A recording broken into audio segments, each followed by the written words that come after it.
You're on the run.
I haven't touched the gun since.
I'm not the only one that sucks.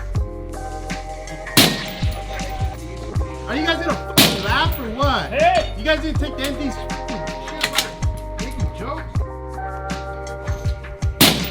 Hey! Hey, you can laugh, Bo. You don't have to laugh. Hey! Hey!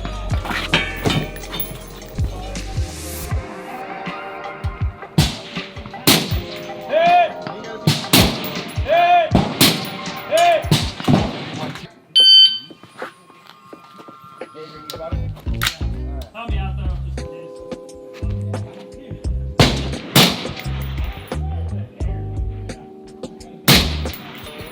Hey!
I actually brought it back with me. I didn't have it when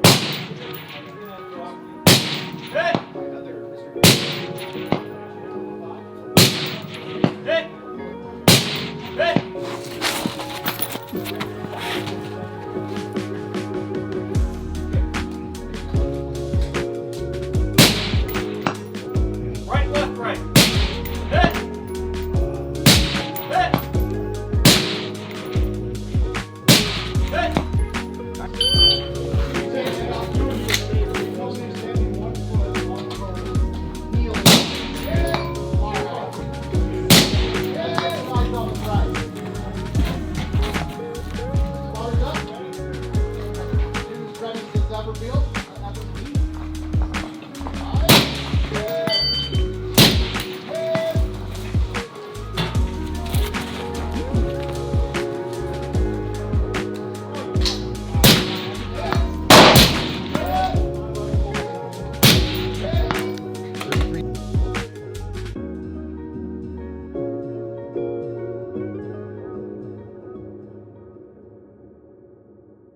Going into this match or coming into this year, I worked really hard on a few things in the off season. And so coming into Yuma, the goal was I wanted to see where I was at. So this is kind of like my F1 preseason testing, just to kind of see realistically where I was based off of where I finished last year. Also, the things I've been working on was the process I was using, is it working? Is it getting me to where I want to be? And the answer was yes, because I ended up taking first overall in general purpose and then 6th overall out of the entire field. Now, obviously not where I want to be, and take that with a grain of salt because the top shooters weren't there, right? So the Southeast, Florida, Alabama, Mississippi, the Carolinas, Virginia, that whole area they have a ton of matches within driving distance, a day's driving distance. I drove 17 hours to Yuma. They can drive a few hours and find a match, and they can probably have a match almost every weekend, if not every other weekend. And then you have all the AMU guys there. You have the 2 champions from Open and GP there. And then you have a ton of really good shooters like Joseph Ting, A Last Try, Kenny Dang, the Barrel and Hatchet guys, Ben from Wiseman Company, and there's a whole list of others. So they have this whole group down in that region of the country where on any given weekend, you have 10 guys in each division that could win. It's just a matter of who puts it together. So by no means am I thinking that my results at this event mean that I'm one of the top shooters in the country, but it is getting me a step closer to where I want to be. If I go to a match and there's like 2 guys in my division and I'm like, yeah, I'm in the elite level of shooters, I'm just setting myself up for failure. I'm just lying to myself because I'm not really competing against the best guys in the country. Now, if I was doing that in the Southeast of those matches and every weekend I was finishing, 1st, 2nd, 3rd, yeah, okay, that's a different story. But so all with a grain of salt. But I decided to go out to Yuma because I want to help grow the sport out there. Ash talked about it in a podcast with Big Tex. I'll link it up here. For me, with the platform that I have and that I get to do this, I wanted to show there are matches out there. They're trying to grow it. So maybe I think they're gonna have another one in either April or May out in Yuma. And then I think they're trying to get Vegas on the board. They're trying to grow more westward. So we'll see how that goes. If I can make one of those, I will, but wanted to highlight that. A lot of the things that I worked on were where I wanted them to be. The big things that I need to fix can only be done through getting more matches, just getting more stages under my belt. There were some cobwebs that I had to knock off, a little bit of rust. So I was a little slow in a few things, and then just a bunch of mental errors. That was one of my big things I wanted to work on in the off season, but it's really hard to replicate competition without doing matches. So that's one thing I need to continue to improve on. So for me, the things that I need to work on are the mental errors. That's the biggest one for me. I had 4 or 5 stages where I was shooting the wrong target or shooting targets out of order. If I just clean up shooting the right targets in the right order, then I could save 50 seconds right there. Just that alone. I don't have to shoot any faster, don't have to reduce my split times, don't have to move any faster. Just shooting the right target saves me almost a minute of time. And that bumps me up, I think, almost into the top 3 or right around there. So top 3 overall. The next one will be rooftop position. So the rooftop position, and then also that where we were in the dirt and the prone shooting up is like basically simulated a rooftop. That's not something I work a lot on because we just don't have that prop. So I'm gonna have to find a range that has that prop and work on that a little bit, and then also try to work on it, see if I can get that prop up at our range and see if I can work on those things there. But that's something, just a position I don't see a lot and one that I need to practice and work on because I know I'm gonna see it more in some of those Southeast matches. There was a lot of little micro movement. So when I go into positions, like when I'm like standing on a barricade or kneeling, there's a lot of little like, I don't know what I just did there. There's a lot of little like stutter steps or just little micro movements, like little fidgeting adjustments. And this is something that Jay pointed out, Sergeant Jay from Ridgeline, I'll link him up here or whatever. He pointed this out when we did some of our test runs at the Ridgeline SPR course up there. And he was like, hey man, you have a lot of little like fidgety movements you do to get settled. He's like, you got to just get in there and get settled, get quick. Like the name of the game is efficiency and speed on target. So getting rid of that like just unnecessary inefficient movement is going to be another way I can speed up some of these stage times. The next one is going to be better recoil management. So recoil management wasn't terrible, but it is something that I need to work on. I've been doing a lot of dry fire and it showed in my recoil management. So that's something I need to improve on, driving the gun better, experimenting with a couple things on the gun. And it's not the gun, it's just me. It's just like when you don't do enough live fire, your recoil management is a little bit off. Moving on, the next one is good enough sight picture. I worked a lot in the off season on reducing wobble zone and getting good positions, and I felt really comfortable in all the positions I was in. The problem is I was just slow. Getting to those positions or getting the wobble zone down where I want it was slow, but good enough wobble zone because I was well within a acceptable sight picture for the size of targets I was shooting. And so instead of waiting for it to be still or to be absolutely perfect, I need to break those shots sooner as soon as I have a good enough wobble zone and have a good enough sight picture. So something I got to speed up. I spent a lot of time shooting like MOA targets, and so it does slow you down a little bit, but you know, that work was well worth it. Now it's time to crank the speed up on those. So it's something, again, we'll be working on. And then I got to find ammo with a better SD. So the batch of ammo I had the sample batch that I had when I tested was this Freedom. And I was getting like a 6 SD. And then when I tested it before the match, I was at like 38, like 38.7, I think is what my SD was. And that's just not great, especially when we're shooting some of the smaller targets like that cross target that we shot. It's a small enough target, or there's only so much real estate on that target that your misses can just be the SD. And so like my hold didn't change much because I knew that's what the hold needed to be. And in the back of my mind, I'm just thinking like, that's just the ammo. There's not a whole lot I can do about that. So looking for better ammo, I may switch over to Black Hills for matches or something else. I know everybody said AAC, but I just can't find it consistently. And if it's not something I can find consistently, I don't want to use it in matches. So maybe I'll go back to IMI or Black Hills or whatever. If you've got a better recommendation, leave it in the comments down below. And the last one is just driving the gun. This goes back to recoil management, but it's something that I'm going to work on, just driving the gun better. And that's something that maybe I'll show in training if I have time before the next match. If not, I'll show it after that. But those are the things that I will be working on, the big takeaways for me from this match. And so, all in all, it was good. And again, as I said in the podcast with Taylor, I am very much process focused this year and not so much outcome focused. So it was a great result, super excited about it, but I'm more focused on the process, like the things that I need to do to get me where I want to be at the end of the year versus just looking for results. Like, cause again, like I said at the beginning, I can just go find those results. I can go find a match where there's like nobody in my division, or I can go find a match where I know the competition isn't going to be as steep and I can go compete there over and over again to to get results that I want versus the process of getting me the skill that I want to be where I want to be at the end of the year. Anyways, Q&A. So these are a few of the questions I get a lot over and over, either in these videos or at matches, or guys DM me and ask these questions. So one of the questions I get a lot is, why is the footage blurry through the trigger cam? So the reason for that is there's no parallax adjustment. So you can set the trigger cam to focus on one plane. And the plane that I choose to focus it on is the reticle, so that you can see the reticle clearly. But unfortunately, because there is no parallax adjustment to bring the target in focus, it can only focus on that. So that's why it appears blurry. If you put it on something like a 4:16 or a 2:10 or something that has that parallax adjustment, you'll get a much clearer image. You know, go look at modern day sniper. That's why their trigger cam footage looks better, because they're not shooting on LPVOs with no parallax adjustment. So just keep that in mind. Is this 6 max? Will you be shooting 6 max? This is not 6 max. I've been shooting 5.56, and I said when I did the video on Sons of Liberty, I'll link it up here. When I did the initial video, Mike asked me if I wanted the 6 max. And I said, yes, I'd like to down the road. But initially I wanted to shoot the 5.56 because it's accessible to everybody. Most people are gonna be shooting 5.56 as far as like the ammo support, the parts, everything like that. That's there. That's where most people are right now. And so like I typically try to think about the average shooter, the average person when I'm making these videos. But I talked with Mike a couple days ago, and I am gonna be getting a 6 max upper. So we'll be doing a bunch of videos on that, you know, answering any questions you guys have, giving you guys data, all that. And I do plan to shoot it in some matches, whether that be PRS or something else. But yeah, so I do plan on shooting that at some point this year. Why 1 to 8? Well, one, because it's just the division I'm in. I want to shoot general purpose. I feel like it's the best class for most people to shoot in. It's also, I think, one of the most competitive classes. So that and practical division usually have the most amount of people in them. And I want to shoot against the most amount of people as I can. For me, that's more fun.